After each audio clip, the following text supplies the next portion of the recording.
And so this is our presentation with Susan Sclafani and 3DBear. Great. So thank you so much, Christina, for having me here. And thank you, ladies, for attending. I'm really excited to try this Facebook room. And I love being tied to anything with Christina's name, and especially the Hacking School Libraries Facebook group has been an enormous resource for me. So I'm excited to be able to add to those resources. So first, has anybody used augmented reality before? Are you all total newbies, or is this kind of a little? Okay. So this app is great as far as an introduction to it, because you're going to see, hopefully, if I can get this to work right, you're going to see how really easy this app is to use. And I love that there's a school counselor here as well, because we've actually talked a lot in the 3DBear circles of how students can use this to kind of explain some of the social and emotional issues that they have, that sometimes it's really hard and uncomfortable for them to verbalize. So this is a fun tool to just hand them an iPad or a device and let them kind of show you visually, what they're feeling, what they're going through. So hopefully you can find it useful in that respect. So I practiced this with my daughter today and it worked. Let's see if it works now. I'm going to try to share my screen and hopefully you're going to see the app. So I'm going to say start now. I'm going to lower you guys and I'm going to open 3DBear. Can you see it? Yeah. Yes. Oh, yay. Look at me. Something works. It's always fun. Okay. So this is the app. It is a free download, which is always exciting. You can sign up for an account, or in the beginning, you can just kind of say. No, I think we lost her. Susan, I don't know if you could hear us, but we can't hear you and you're frozen.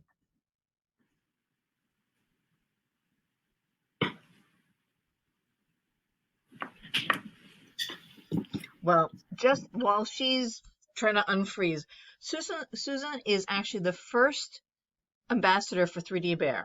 She is shortchanging herself.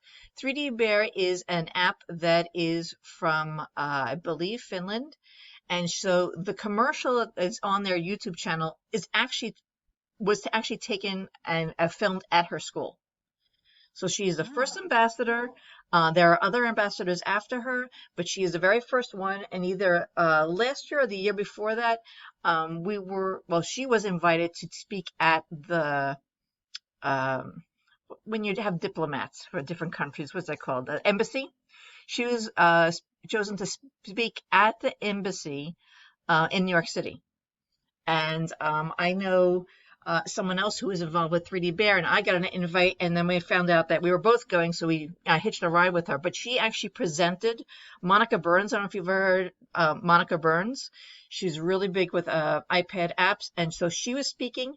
But her presentation was a little more generic about augmented reality, where Susan actually had cases. She did awesome projects with her kids, and so they actually came to her and they spoke to her. So she is the very first ambassador in the United States, but they're actually the very first world ambassador. So she's shortchanging herself. So I'm just going to pause this for a second. 3DBear now allows you to upload your own designs. So my robotics team here, this was actually like a redesigning. They had to make something in their community more accessible to others. So they made that's around here that's kind of decrepit looking. So they designed. So we're losing you. Courses and slides and swings that were handicapped, and then they were able to upload it right into 3DBear, and then we went to the park on a Saturday, and they put their designs, augmentedly into the scene at the park. So we're losing you. You're a little frozen. Exactly what they were trying to do, what they had designed, and it was just really cool because it was also their creations. Did I freeze? Yeah, you were a little frozen here. Okay. So, and then too, through Tinkercad, you also can export it to Thingiverse. So then they were able to convert those into STL files, and we 3D printed them. So when they went to their competition, they had like this video of augmented reality, this 3D model of their presentations, and then their own knowledge. So it was just a lot of fun for them to really show how their ideas came together. So are you going from Tinkercad to 3DBear or 3DBear to Tinkercad? Which way are you going, Susan? So Susan? you used to have to go through, Thingiverse was like, yeah, can you hear me? Yeah. So you used to have to go through Thingiverse first. So you'd have to go Tinkercad to Thingiverse and then Thingiverse to 3DBear. Now they've just made it that there's a direct bridge from Tinkercad to 3DBear. So you no longer need Thingiverse as that middleman, but you can export anything from Thingiverse. So if I couldn't create an obstacle course, but I found a really cool one on Thingiverse, you can export that into 3DBear as well. So would you say? So you really, anything you can. 3DBear is the way to actually see things, right? You're not making anything, you're just viewing them in augmented reality.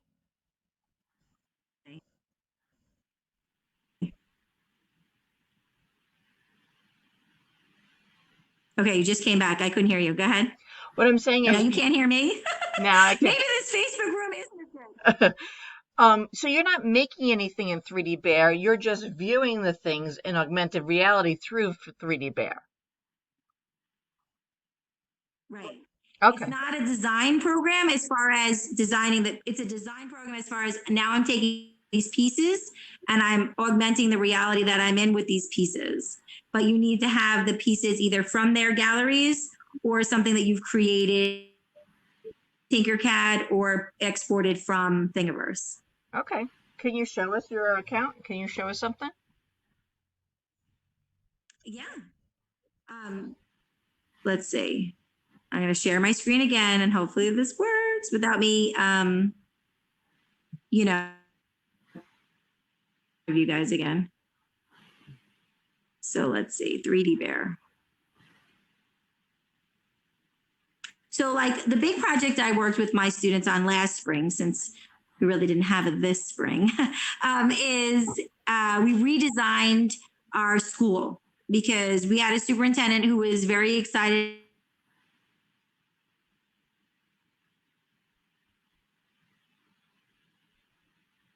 Oops. I think we lost you again.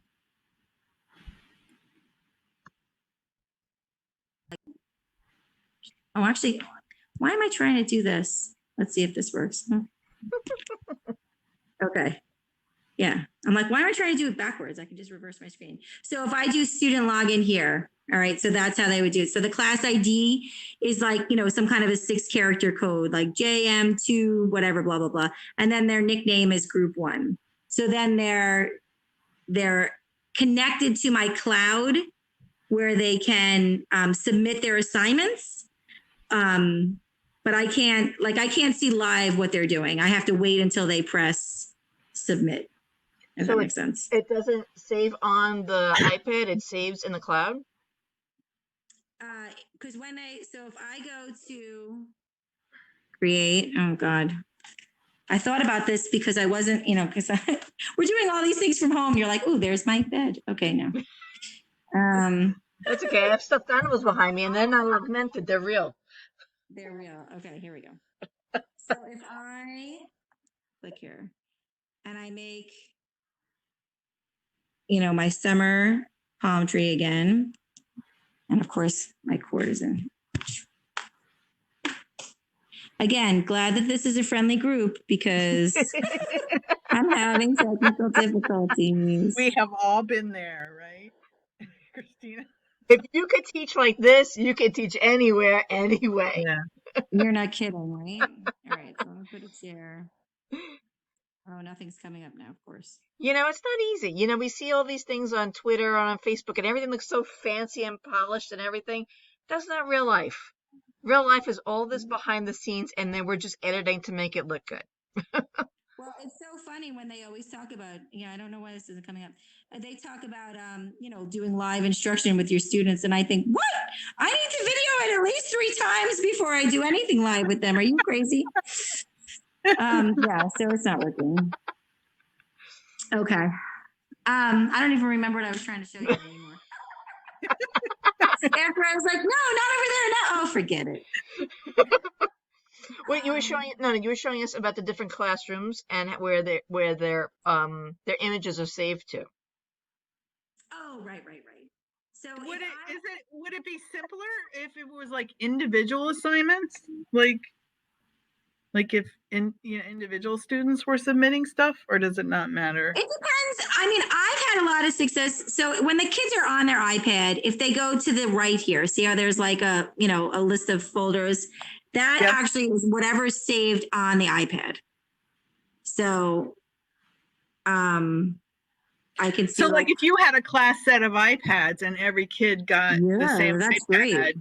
Then they could keep working on whatever project, right? Yes. Yes, because then I could just go to and I can edit this, but I have to be in like the same GPS, like I have to be in the same corner of the classroom. Oh, you know what I mean? It's by GPS. Oh, so it wouldn't work well for distance learning then, huh? It would as long as they're at home. So that was a design that my daughter had made. It was like the task was to design your own distance learning, what you wish your distance learning work area looked like. Right. Oh, that's a great idea. Yeah. So she was in, a certain spot of the living room. So as long as she continually went back to that spot, she would be fine. But I actually have found, at least in the beginning, it really works great as a group project because there's lots of things to figure out. And they can together and figure it out. Yeah. Yeah. I mean, the collaboration usually on this is really fantastic because it's a fun tool. So they will all want to figure out. I'm like, well, wait, let me try. Or what happens if you change it like this? And what happens if you rotate it? And I mean, I did all these great things when you guys weren't even watching me, but next time I have to set this on a tripod or something. But how many kids would you say max for a group? How many kids max for a group? I like 3, maybe 4. Mm-hmm. Because after that, there's somebody sitting in the corner not doing anything. Like if you have like our time, usually we're like on a 40-minute time period. So then each kid gets 5 to 6 minutes with then like the 10 to 15 minutes at the end to wrap up. If you go more than that, there's somebody that's hiding in the corner not doing anything. I would even think 3 would be max. Yeah, 3 is worked out. Otherwise, 3 is always good. One can always be doing nothing if you have 4. I would think, yeah. 3 and there's just so many people that can fit around an iPad. Right. That too. Yeah. That too. And sometimes if you have partnerships, it doesn't work. Like I like that third one. It's almost like the icebreaker kid. Right. So that if there's any fighting, they go, no, wait, and 3 has just been kind of a magic number for us. So it works on phones, Android and iPhone, right? Yeah. Works on iPads. Does it work on like other kinds of tablets, like Kindles or anything like that, or just iPads? It now runs on the Chromebook tablet, the tiein. So because that has a rear-facing camera, and it's the first Google certified AR capable Chromebook. So I'm sure, and that may be something that It's the tiein Chromebook tablet. And who makes that? Google. It's okay. So, they definitely wanted to get there to that point because a lot of the districts are, investing in Chromebooks because those are kind of a cheap option for people. So they finally, the Chromebooks have finally become capable to handle all the AR text specifications. But I wonder how much more those are. I mean, the Chromebooks that a lot of the districts around here are using, they're like crap. Like I've heard tech directors say they're not collecting and the kids are going to keep them for a year or 2 and they don't want them back. And they don't even want them. Right? There's nothing you can do with them at that point. Yeah, right. Yeah. Right. Yeah. I mean, this is definitely high end. Like I started the 3DBear working with them in 2017, just as a pilot program. They wanted to see how 3DBear would work in the States. They're from Finland. So They had been, in the Finnish education system. They wanted to try to branch over, and I heard Finland and free pilot, and I was like, yeah, let's go. Christina told us you got invited to the embassy. What about a trip to Finland when the pandemic is over? And now they don't want me because I'm from the States, right? But now you won't be allowed. I have had some opportunities in the city. We're pulling out of. Did you hear that today? We're pulling out of the World Health Organization. Yes, I did hear that. Right. So, but they did. When they first came, I had a set of iPads that had been given to our principals, and then the principals were given something else. So the iPads came to the libraries, which was great. So they were only like 3 or 4 years old, but that was back in 2017. So my iPads held 3DBear perfectly. We ran them without the app without a hitch. It was fantastic. As 3DBear has gotten better and better and better, my iPads are just not cutting it anymore. Are they doing a lot of releases, like new versions? Yeah, they've done there's multi-user platforms. So which would be really cool for distance learning, because you could still do group work, but from your own home. So, and then you just kind of add different, like you pick one person's background, like my living room or whatever, and then you all add things into my living room scene. Oh, that's cool. So that's really cool. I saw that on like a trial that they had run with us, but my iPads couldn't do it anymore. So you do. We have to tell them they have to supply you with some, new iPads. I'll be like, I'll use it every Ship day. me some of those new iPads. I think Chromebooks are great. They're really great, and especially for now with the distance learning, they're great. Right. But I always say that iPads are the Swiss Army knife of making. Like you can do digital making, like a green screen with tiein. You can do like Bloxels with that. You could do the 3DBear. It's just something about the iPads that makes it so simple and user friendly. That an Apple product, right? And we can't toss that away. There is a use for that.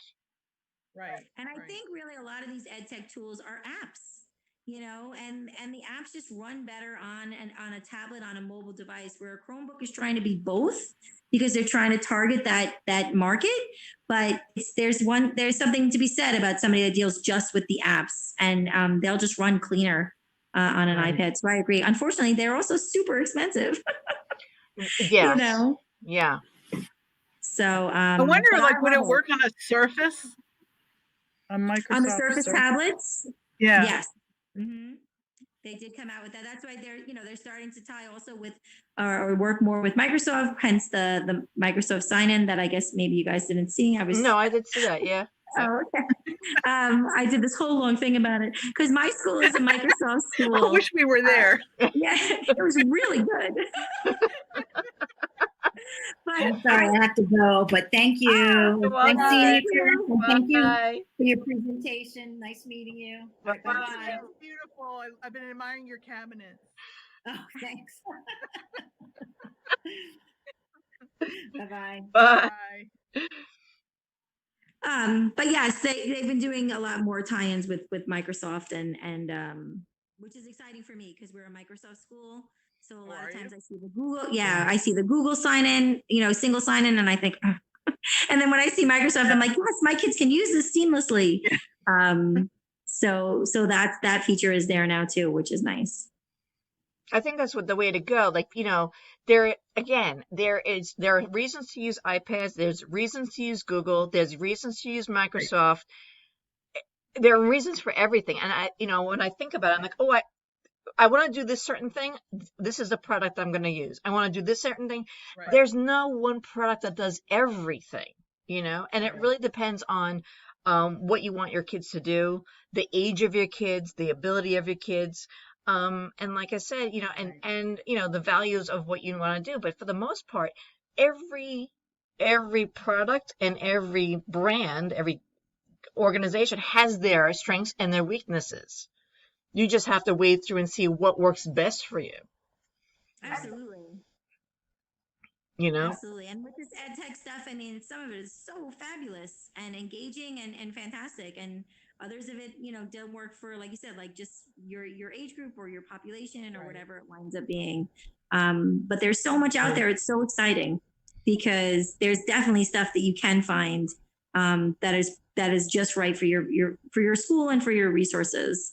For us, 3DBear was, terrific. It was a great way to get kids into augmented reality without being super high tech.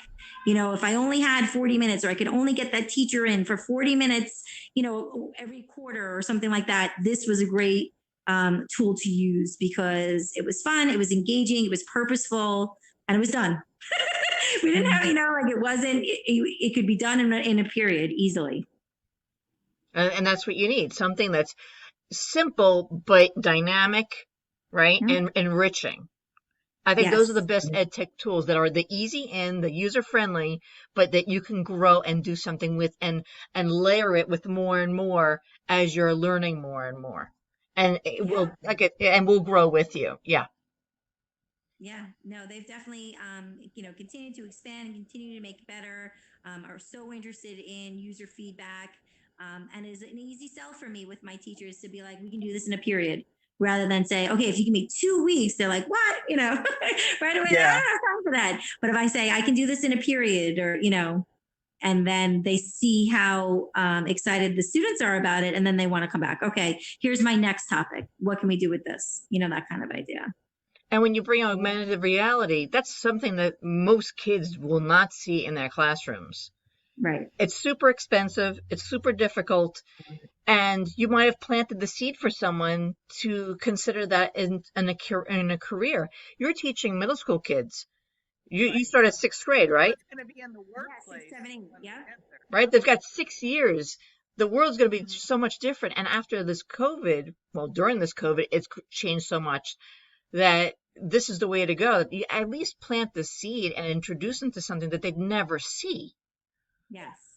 And show that they can manipulate it. Like it's not just something that you have to be a passive viewer. You can be the creator. It's not in, and that's what I love too about their partnerships with Tinkercad and with Thingiverse, that it's not just here's what we offer you, choose from it. It's here's what we offer you to get you started, but then go out and find your own or go out and make your own and then bring it in, and see how it fits in this augmented world and let us help you, make that vision an actual reality. So it's a lot of fun. That's cool when it works with other things. That's great. Yeah, because they all tie in together. And it is nice because they can see the partnership between the ed tech tools and how it all kind of works in a cycle.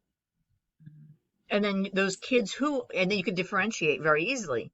Some kids could just choose from the library, other kids who want to just go to the Thingiverse and find things, and other kids who want to design their own. You've got 3 different levels right there, or automatically differentiated.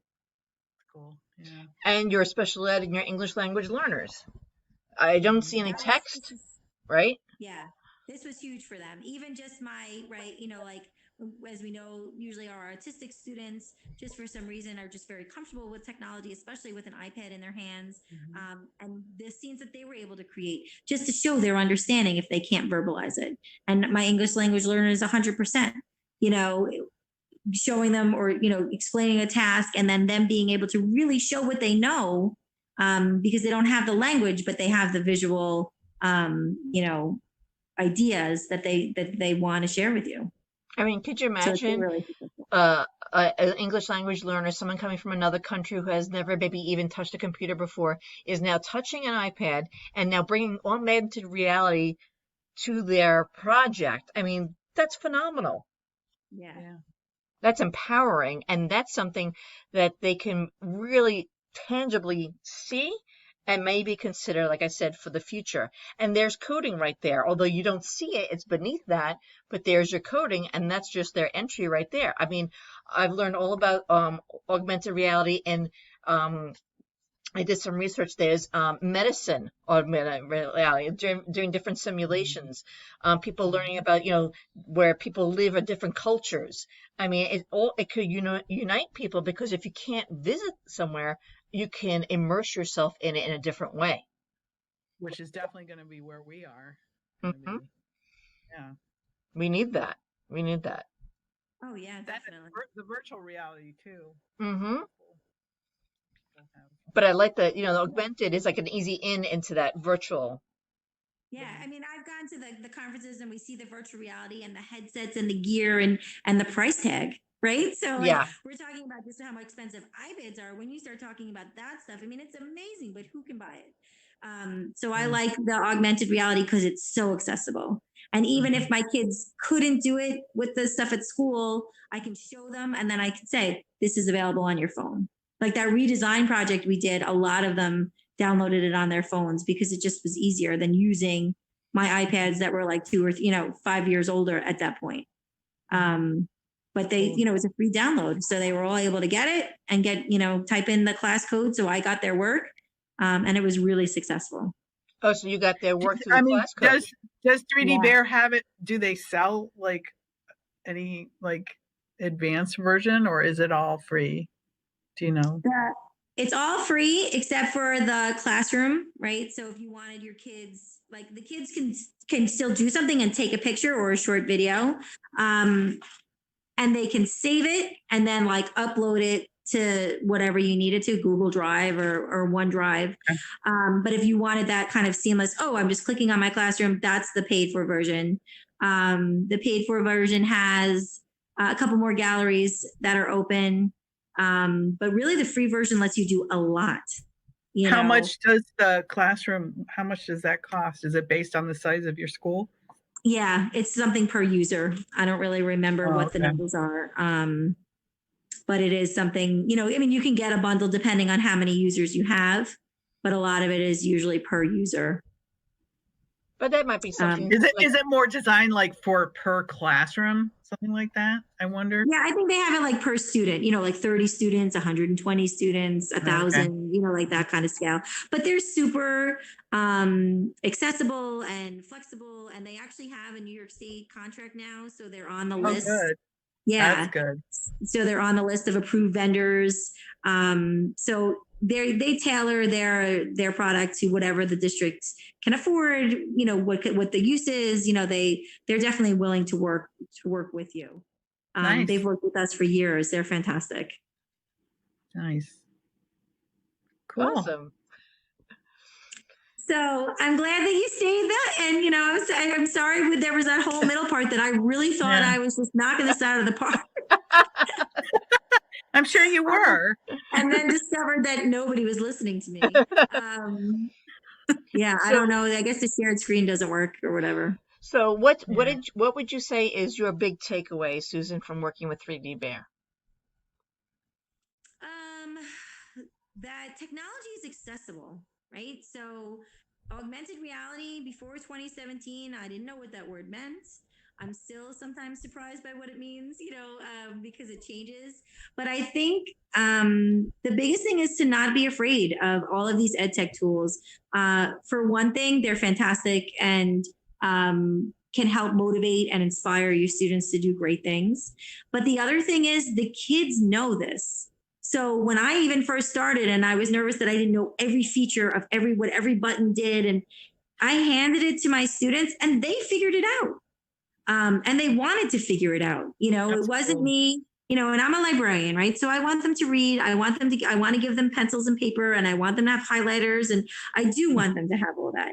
But nobody's getting excited when I hand them an article and a highlighter and I say, annotate for the, but when I hand them an iPad and say, figure out this app and tell me, recreate a scene from the Diary of Anne Frank. They did, or here's your stanza of this poem. We did the Jabberwocky with 8th grade. Recreate a scene for me from this stanza, and then you're going to record your voice reading the stanza as you show me this augmented reality scene. And they did, and they were like in it, so it has a purpose. Don't be afraid. I think that's my biggest thing is don't be afraid. Don't be intimidated. And try it because the kids are going to thank you for it. And it's good for them to see different mediums. I like that. Yeah. I like the different mediums. We can't get fixated on the pen and paper and the highlighter. That's not the only option. It's an important one, but it's not the only one. Right. I think that's important. Choice. You have your audio learners, you have your kinesthetic, you have your visual learners, and you have your techie kids. And sometimes it's those special education kids. Sometimes it's those English language learners who are your techie kid who will learn this app before everybody else. They'll figure it out. I think that was amazing. Like it just leveled the playing field when I gave them, especially something new, because none of them knew how to do it. So it wasn't all of a sudden like, oh, Christina's so good at this and I'm going to stay, like right away I'm starting like, I'm not going to be good. It was nobody knew, and let's figure it out together. And that's why, like I said, that collaboration piece is so important to put them in the groups. And they all got excited and everybody felt successful at the end of the class period, which is important. Cool. And then they all love coming to the library, which is a win-win. Except, you ever have this thing where that's all they want to do? Like, if you have to do something else. And then I run in the highlighter and they're like, no, where's the iPad? But right. We say sometimes we have to, clean the living room before we can clean it. Like, so you have to do, like, even with the redesign project, I had them research, right? Highlighting and annotating why flexible seating, what's the point, what's the benefits? And then go and be crazy and be creative and use that background knowledge that you just gained on why this flexible seating is important and create your dream classroom. So as long as they see, the connection, they're with you for the ride.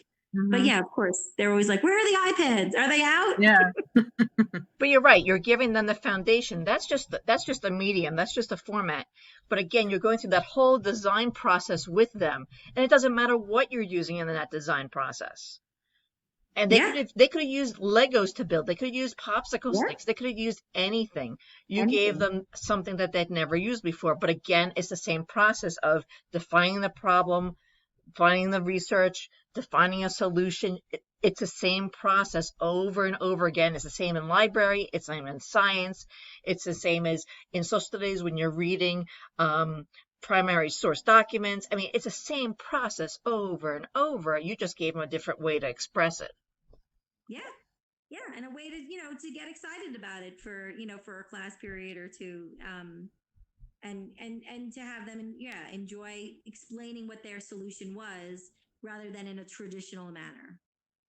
And I like the Tinkercad layering, because then you could have those kids who are very techie and who are already using Tinkercad and those kinds of things, and they can participate on another level. Yeah. And so you don't have the, I'm done. Oh, are you? Okay, great. So I, now, and like you said, differentiate. Here, you're going to take it to this next step. And you're going to show me something totally original, So, very cool. No, it looks pretty simple to use. It's very easy to use. Cool. Very cool. All right. So thank you so much. Thank you. Nice to see you. Let me know your next crazy plan. I'm in. Like the next crazy plan, we're going to have Melissa talking about her masks by Melissa. Melissa's up in Connecticut. Yeah, she's been making masks, and she's been, the literary mask. And what she's been doing is she's been connecting those masks to different books. And so she'll take the money for the supplies, and she'll take whatever the cost is, use it towards the supplies, and then whatever's left over, she'll purchase books to donate. Yeah. When is she doing that with you? I'm going to look on the schedule, but she's going to be doing one of these sessions also. And she was in here before. I guess she had to cut out, but she'll be doing. We talk about literacy and how she's doing the mask by Melissa and how she's balancing those two things. So it'll be pretty cool. And we're going to also have Angela Cleveland talk about coding as well. She's from NCWIT. So we're going to do a schedule of these things. We're going to, I figured, let's just try these things out. Anyone who wants to speak, the group is ours, People get intimidated by speaking at big conferences and things like that. And I want people to feel like we can do that here in Hacking School Libraries. We can, we're friendly, you had some problems. We're still sitting there talking. It doesn't matter. Yeah, just tell them, make sure you're careful when you share your screen. You may not actually be sharing it. You may just be talking to yourself. Or I wonder too, like if you had two devices, like if you had two laptops and you were connected on both of them, would that work? I think that might work. Maybe. Yeah. Yeah, I think that might work. Almost like when you do a Nearpod or when you do like a Zoom session. Yeah. Yeah. Well, from my end, it totally looked like it was like sharing screen, and I was like, "Oh, great!" And I guess not. Well, you were sharing it to yourself. Well, I have lots of practice now, so. That's okay. All right, I gotta go. Thanks. All right, Bye. Christina. Thank you. Bye.